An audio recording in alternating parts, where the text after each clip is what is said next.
Good afternoon. Welcome to the Wednesday edition of The Wrap. I'm Laura Leslie, WRAL Capitol Bureau Chief. And I'm State Government Reporter Travis Fain.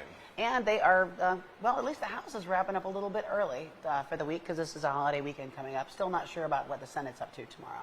Yeah, nor am I, but boy, they have hit the ground running today in the Senate, Ooh, that's for sure. Yeah, but nothing like dropping all the big news at the same time. I doubt that was accidental somehow. So two big bills moving in the Senate today. One was the long-awaited Medicare expansion bill. Medicaid expansion. That's been floating around for the last few days. Very difficult to lay your hands on it. Well, we did finally get a look at it today. I mean, it is quite an omnibus. It includes an awful lot of changes to things outside of Medicaid, as well as to Medicaid, sort of making that bargain, maybe sweeten the deal a little bit for some of the Republican folks who might not want to do Medicaid expansion per se. Yeah, so it's got expansion, it's got a work requirement, but the work requirement is pretty much optional. I think that's a fair way to describe it. Well, they have to submit a request, right? They have to ask the feds to sign off, but then they can sign people up even while the feds are thinking about it, and the feds are going to say no because there's court precedent that says no on that. They paired it with a number of kind of conservative wish items in the healthcare industry. Not a full repeal of CON, certificate of need, but pretty close. Yeah. Like, I mean, a real significant buy it out of certificate of need, raising thresholds where you don't have to ask permission from like $2 million to $4 million, taking some things all the way out, I think including ambulatory surgery centers, and making it more difficult for hospitals and other medical groups to push back against a proposal for an expansion of services. They also put the SAVE Act in there. That's the one that empowers nurses to do more without a doctor's supervision. That's something the medical society, the doctors, dead set against and pushed back against for years. Yeah, and the hospitals kind of are too. As I understand it, the hospitals get more compensation from Medicaid for something that a doctor does than something that a nurse practitioner does. So they could stand to lose money if that were to happen. Yeah, I mean, so the bottom line politics of this, though, is that Medicaid expansion is becoming more and more popular, even among Republicans. The feds, I believe it was in the American Rescue Plan, one of the pandemic bills, Congress put another $1.5 billion over 2 years. Basically, they changed the match rate on Medicaid for states that haven't expanded Medicaid yet. If you do it, and there are only a dozen that haven't, including North Carolina, you get this extra money. Senator Phil Berger put it today at $1.5 billion over the next 2 years. It's not chump change. Plus all the other money that flows with Medicaid expansion, you know, billions in federal dollars to cover the working poor with insurance. And I didn't know this until I was talking to Rose Hoban today with NC Health News, which you should be reading.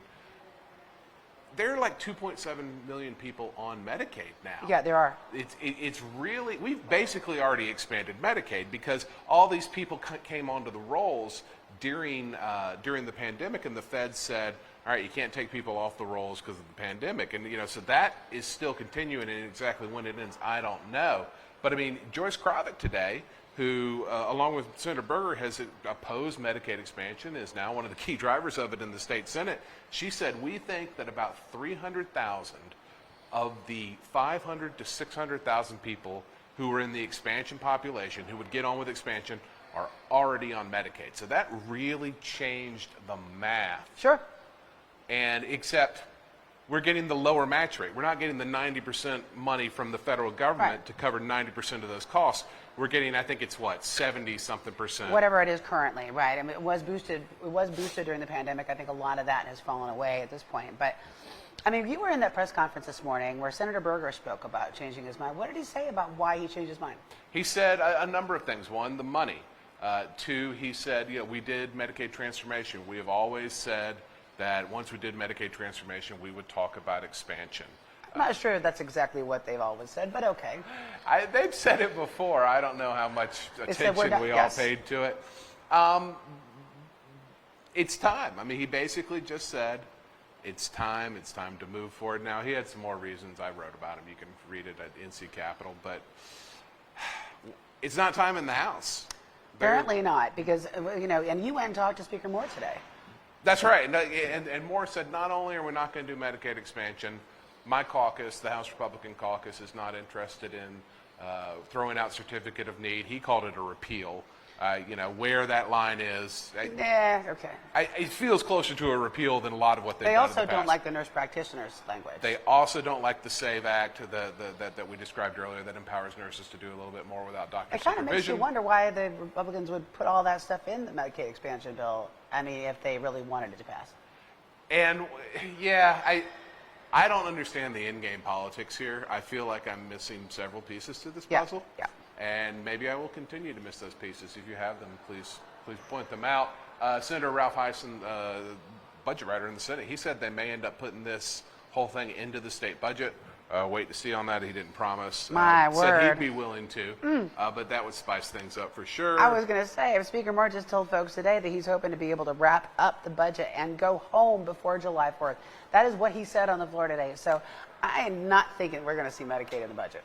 And speaking of the budget, and I know we need to talk about the school bill, but just speaking of the budget, Moore also said today that the big budget chairs have come to an agreement between the House and the Senate on a total spend number. He would not give reporters that number. No. He also said they have come to a rough agreement on state employee raises and teacher raises.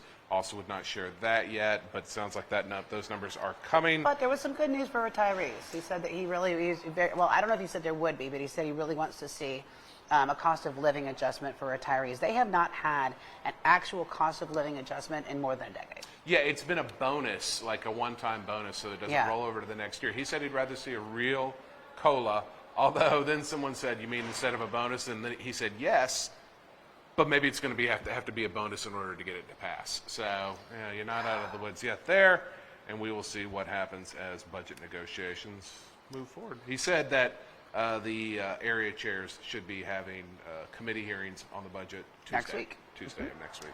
In the meantime, the Senate was also, just as shortly after they did the Medicaid stuff, took up a bill that they unveiled last night for the first time about 5:30.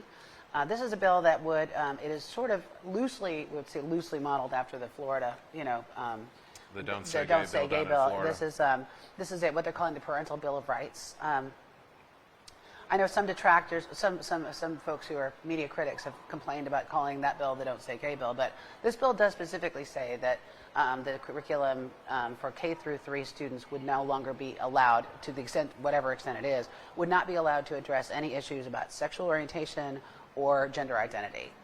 So it does specifically address that issue.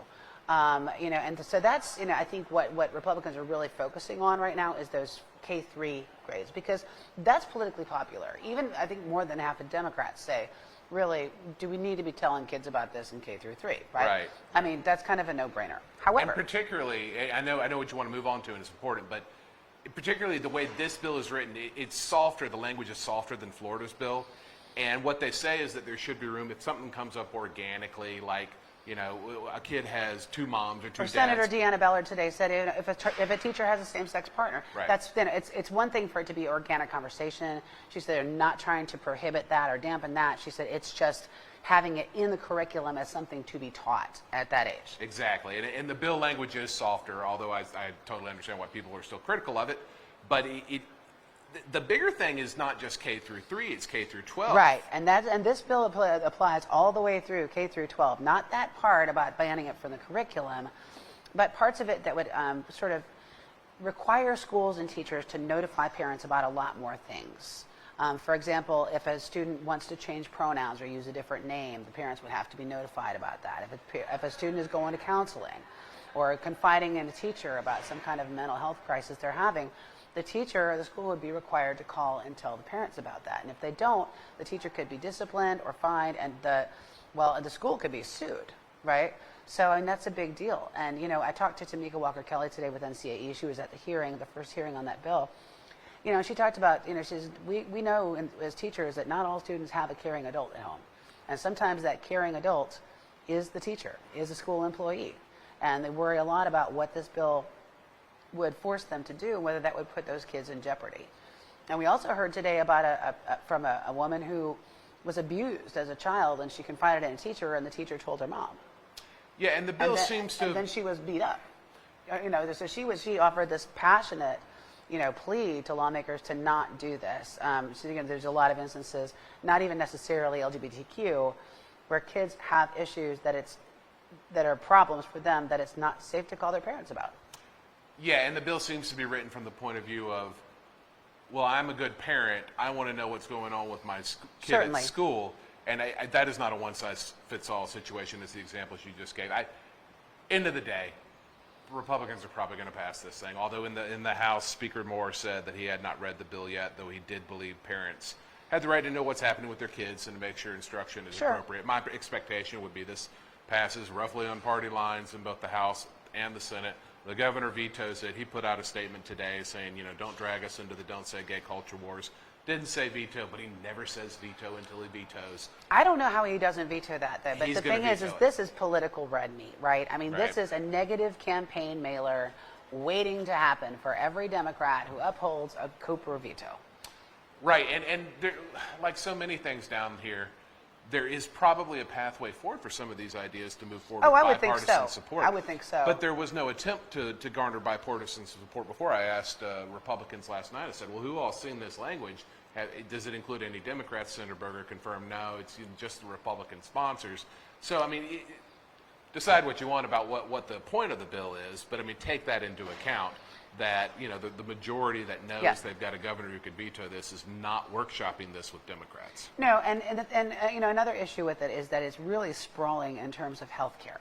So it says basically that a health care provider, unless it's like a life-threatening emergency, cannot provide health care to a minor without parental consent. So that would cover a whole lot of other things, including mental health services, right? Yeah. And the mental health, a provider could be fined $5,000 for doing that. So, really kind of, for kids who are, let's say, gay or questioning, or kids who are being abused, or kids who are, not in a good place at home, this is really closing down a lot of the options, a lot of support that they might be able to have access to, But then we also heard from parents who say that they feel like their kids are being counseled in secret, that teachers are coercing them not to tell their parents things, and they see this as the answer, to those problems. And there's a lot of upset parents who, feel like they get smacked down when they make fairly reasonable requests of schools, when they push back against things they think are reasonable, and just don't feel heard. It's clear that there are a lot of parents in this country that don't feel heard. Absolutely. And some of that has probably come from the pandemic. So, I am sure. no appetite for new gun laws. I don't think that's a surprise. Yeah. But no. I mean, the House adjourned today in memory of 2 mass shootings that have happened, in back 10 to days. back. One involving children in Texas. But yeah, we talked to Speaker Moore about that. He's just as you would expect. Thoughts and prayers. Yeah. Anyway, Governor Cooper today issued a video calling on the U.S. Senate to pass those universal background checks that I think they got teed up yesterday, actually, even after the shooting. And then also calling on state lawmakers. Was it state or federal for red flag? Yeah, red flag law here locally in North Carolina. He also wants to close what he called the permit loophole on assault weapons. We're seeking clarification, but what I assume he means there is right now you have to go to your local sheriff to buy a handgun and get a permit, and that's your background check there. With a long gun, which includes assault rifles, also includes just like a normal hunting weapon, you do not need to get the sheriff's permission. You don't need that extra permit. You still get a background check if you buy it from a licensed firearm dealer, right. which the vast majority of purchases go through licensed firearm dealers. There Right. are some loopholes if you buy it person to person, like if you just sell Or me a gun gun. show. Yeah, if you just, well, a lot of people at gun shows are licensed That's firearm true. dealers. But if you and I meet at a gun show, you're not a licensed dealer. You can sell me a gun without a background check. Wants to close that loophole as well. Also wants Medicaid expansion for mental course. health money. Of course. And Speaker Moore saying today, he's really thought a lot more about mental health in the last few years. He was speaking as a man who seems to be coming to some conclusions on mental health. And I don't know exactly what those are, but he seemed to be prioritizing it. But when we said, hey, aren't there billions of dollars in Medicaid expansion money, and wouldn't that help a lot of mental health issues? He said, we can't just throw money at things. Even though he seemed to also be saying he wanted to see more money for mental health. So how that crisis in his mind resolves, I don't know, but it does seem like he's looking more at that issue. In the meantime, we should mention today was Verla Insko's practical last day. She's leaving at the end of May, but they won't be back before June. So. Yep. So, and she was first elected in 1996. 1996, Democrat out of Orange County. Yep. So she is if not the longest serving, I think she may be the longest serving. I think she is the Although I'm not longest sure serving Julia right now. Howard might ever beat. That's right, Julia Howard. She Never may forget ever about be. Julia Howard. No, you should never forget about Julia Howard. Anyway, so I think that's just about it. Yeah, no votes in the House until Wednesday of next week. Although, like we said, you can look for appropriations subcommittees to start meeting on Tuesday. I forgot. Dental Practice Act passed the House today with no opposition, for those of you who've been monitoring that I one. forgot to mention hemp. No, shoot. So the hemp bill, Farm Act, passed committee yesterday. It's going to be, it went through another committee today. It's going to be in another committee tomorrow in the Senate. And this is the bill that would essentially permanently legalize hemp, right? What they've been operating under for the last 7 years is sort of a pilot program that was going to sunset June 30th. So this would permanently extend legalization of hemp by excluding it from the Controlled Substances Act of the state. Now, it's already excluded at the federal level. So, what Senator Brent Jackson is saying is we just need to get an agreement with the feds on this one. Yeah, I don't know how much this changes the status quo. I think What's funny? protects the status quo. I just remember it is a status quo essentially, but it's like for years you could not bring up the word hemp without everybody hitting the roof. And yesterday, it wasn't even the big issue. The big issue was the right to repair, which got pulled out of the Farm Act, which is why the Farm Act is proceeding. Anyway, I wrote about that yesterday, so if you want to read a whole lot about your right to repair stuff, go read it on NC Capital. Yeah, and I mean, it's about farmers, it's about tractors and how complicated and how computerized they are these days. But I think that's something that we all see in our own lives, too. I mean, your car just has become something that, how are you going to fix it at home? Yeah, your check engine light, what's that mean? Can I get code on that? Yeah, you got to get a code, and that's a situation with farmers, too, except their tractors cost millions of dollars. Anyway, I think that really is it. Sorry, I almost forgot hemp there. And Mark Robinson, we believe, is still speaking at the NRA convention this weekend. He's on the NRA board. They're meeting in Texas. Houston, right? Which, of course, is where the state where the school shooting just was. As far as I know, he's still speaking. We reached out several times to his office today. Didn't respond. All right, well, we'll catch you up at the end of the week with whatever happens tomorrow here on The Wrap.